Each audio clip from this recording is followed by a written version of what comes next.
One of the most common questions that I've been asked for many years by my community is, do you need to go to college or a boot camp to get into cybersecurity? And my answer has always been a blanket no. And in many cases, I don't even recommend it for a lot of people.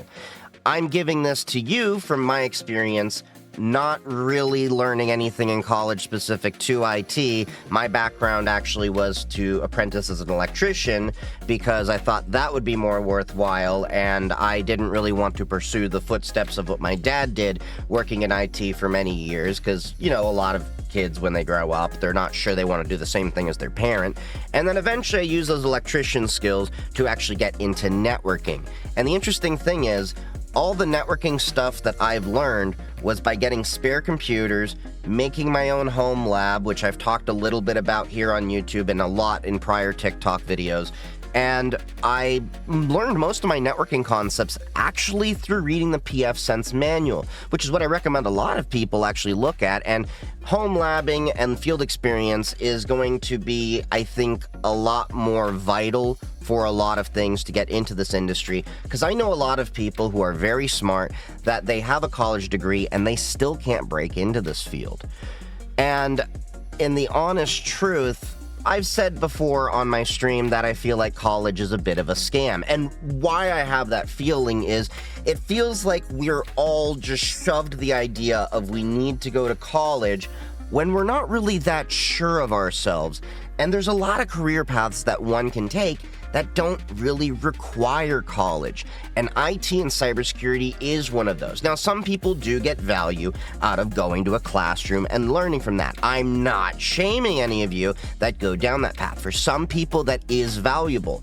But even with classroom experience, you're still going to have to do some self-directed learning with home labbing on your own time. I'm not saying you have to dedicate your entire life and, free time to IT and cybersecurity, but you're gonna have to dedicate at least a few hours per week after hours so that you can then catch up on the news, the new trends, technologies, and tinker with different things in your own free time that you can't necessarily do at work. And before we get deeper into the subject, don't forget to like this video as well as subscribe to my channel to see more of my content. And don't forget to check out all of my other social media down below, including my Discord and Matrix servers, where a lot of us IT and cybersecurity minded folks like to hang out so we can all level up our knowledge, and check out the live streams where we hang out, talk tech, and do some gaming on Linux. Now, without further ado, let's get back to this. And for reference, this is coming from a professional that is in the IT and cybersecurity field for about 10 years. So my path, more or less, just to condense it, was, as I said, I started out with an electrician, worked into getting networking skills, and I did that while I was also working some residential IT as a Staples Easy Tech, and got some spare computers. My manager was pretty chill that the computers that we would actually get for repairs, if I ripped the hard drive out and then installed my own, I could actually have spare PC boxes from the recycle pile that we would basically junk anyway. So I used those computers to home lab, make my own PF Sense boxes, tinkered a lot with Linux servers, and just looked up various ways of doing different things, whether it be on Reddit, forums, or watching videos from Level 1 Techs. Back in the day, it was Tech Syndicate with, Wendell on there before he broke away into Level 1 Techs and did his own thing. And there were a lot of different resources. So you have to be able to be a little bit creative and crafty as a broke college student to get a lot of this hardware. And a lot of these methods are still available for people. If you go and say find Facebook Marketplace, you can go find a lot of good deals for spare computers, or you talk around to friends that are pitching one. And there's actually been some cases where I would actually dumpster dive in universities and old enterprises that were disposing of computers. Often when they cycle out machines, they would throw things out, and you'd be surprised when they toss a lot of those dorms and universities. They sometimes even throw away new computers. I got a brand new MacBook that way one time. Really cool find. Anyway, while going from the Staples Easy Tech days. I then broke into an MSP, a managed service provider, which then allowed me to basically have many different hats on to try a lot of different things. And it was there that I really got my hands deep into networking in small to medium-sized businesses. And then I was able to pivot to where I wanted. So I was playing with firewalls, I was playing with networking equipment, I was playing with Active Directory and, of course, workstation support, and I wanted to figure out where I wanted to go. Well, for me, I liked firewalls. I liked the whole IDS, IPS, and security and implementing the security tools, and that was where I decided to dive deep into security along with Linux system administration and a few other things. And then, of course, from MSP for a few years, then I hopped into different roles, and I've been a cybersecurity engineer for several years now. And I did that without any certification and really any relevant college experience. That's the honest truth. Now, granted, there are people that are going to tell you a little bit of truth that some corporations are still thinking backwards and you need a college degree to get through HR. That is true. But that's starting to change as well. Even government is starting to acknowledge that if you have certifications and experience, that is good enough to be looked at. And we have to understand that the field of IT and cybersecurity is overwhelmingly designed by a lot of college dropouts. Go look at some of the most successful people in this industry, and you'll see a lot of them dropped out of college. That's the honest truth. Now, when it comes to certifications, there's quite a few organizations out there that have a few certifications of their own. We're going to talk about a few of these organizations and the certs they have. And the honest truth is, even if you just got a college degree, you probably should pursue some certifications, because oftentimes businesses want to see a baseline level to an organization that they can actually understand, to know that you know the base core concepts for a lot of the things that they're going to be looking for. So we'll start off with COMPTIA, which has some what are regarded as pretty good entry-level certifications that you can easily study for. Of course, you have the basic IT Fundamentals Plus, which, then goes on to the A+, which a lot of people have the understanding of being pretty popular. And they also have the Cloud Plus, the Cybersecurity Analyst or CISA Plus. They have the Data Mining Manipulating, certification called Data Plus. They have one focusing on Linux called Linux Plus. You've got the Network Plus for networking, Pen Test for penetration testing, Security Plus, and the Server Plus. And a lot of people mistakenly say that CompTIA, especially when it comes to the A+, may not be very technical, and they may throw shade to that. But a lot of these certificates are designed to be vendor agnostic. If you want to get more technical, you have to go into oftentimes vendor-specific certifications. We'll talk about those towards the end, but for now, let's get into the other organizations. And CompTIA is well-respected and worthwhile at looking at to start out your IT or cybersecurity career. The next organization that we will talk about is ISC Squared. This is one of the more popular organizations specifically to cybersecurity, and they have one of the more popular certificates known as CISSP, Certified Information Security Systems Professional, and I recently passed the exam for this myself. It requires at least 5 years of experience or 4 years with a 4-year degree in order to get the full CISSP, but you can get an Associate of CISP if you don't meet the experience requirements. They have many other certifications, such as Certified in Cybersecurity, which is a nice entry-level cert. They also have CCSP, the Certified Cloud Security Professional. They also have CGRC, Governance, Risk, and Compliance certification, and they have a few other certifications that you can go look up as well. They are a really well-regarded organization in terms of cybersecurity certifications. Now, the next organization of certifications that I hear that is pretty well-regarded amongst my friends and colleagues is GIAC, the Global Information Assurance Certification. And these can be some pretty comprehensive certifications in and of themselves. But I'm also told that some of the trainings around them can be kind of expensive, but apparently they're worth every single penny. So see if your employer that you actually are with can possibly sponsor your training if going after these. they're definitely on my own wish list. If you're looking to get into penetration testing, as I mentioned, yes, COMPTIA has a certificate earlier on for Pen Test Plus, but generally what is better regarded is the one by Offensive Security, OffSec, known as the OSCP. This is a rigorous 24-hour proctored exam that a lot of my friends regard as a pretty good test to break into penetration testing if that is the career that you are looking to get into and want to get more into a red teaming side of things. While a lot of the certifications I mentioned early on may not be considered very technical and they're designed to be vendor agnostic and ensure that you understand the core concepts and skills and the knowledge thereof, when it comes to things, the OSCP is a little bit more technical. It is a 24-hour exam the last I checked. And then, of course, when you get into the technical certifications, almost every vendor that you'll deal with in the enterprise has certifications. I mean, you have, of course, Cisco at the CCNA. You've got WatchGuard, Juniper, Palo Alto, Sophos, CrowdStrike, Okta. You name a vendor that you can use in the enterprise space, and they have a certification track. So the honest truth is, I wouldn't focus so much on the vendor-specific ones and let your employer pay for your certification around a lot of that, because what's going to end up happening is you're going to learn that almost no employer is monolithic in the vendors that they use, and they have a mix of different things.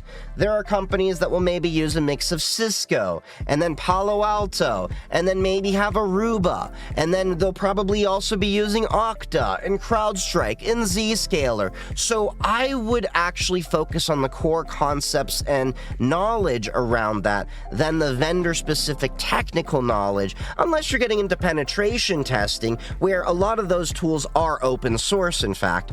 But if you focus on the vendor side, you may actually end up pigeonholing yourself, and only certain vendors are going to look for you, whereas that is also very often a very expensive track, because oftentimes these vendors are expecting your employer to pay for the staff certification rather than expect individuals to do so. While some of these certifications I mentioned before may be a little bit expensive, they, aren't, I would say, anywhere near as costly as some of these vendor certifications.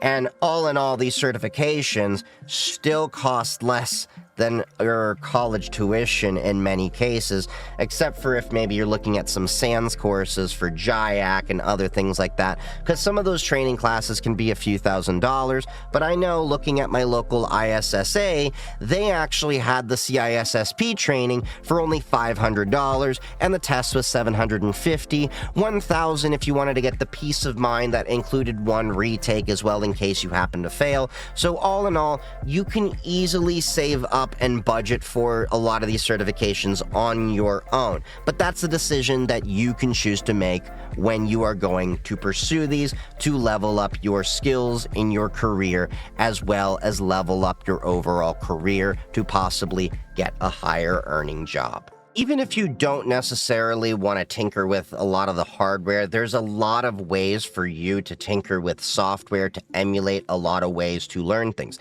I, for example, back in the day, played with Cisco Packet Tracer and GNS3. It's been a few years, but I still remember those softwares, and looking them up, they're still widely known and used. You also have many different labs that you can do with Try Hack Me and Hack the Box, and also today's partner that I am affiliated with, Parrot CTFs, which all three of these are great ethical hacking platforms, but Parrot CTFs is definitely a one you should all check out. They're designed by a friend of mine that I've been working with for years, and I know him, and this is his passion project that he's creating easy to learn labs for you all to tinker with, whether it's on blue team, red team, or purple teaming, so that you can level up your cybersecurity knowledge. And they're working on all new labs all the time, so definitely check them out with the link below. One other very important fact that if you want to work in cybersecurity is generally it's very hard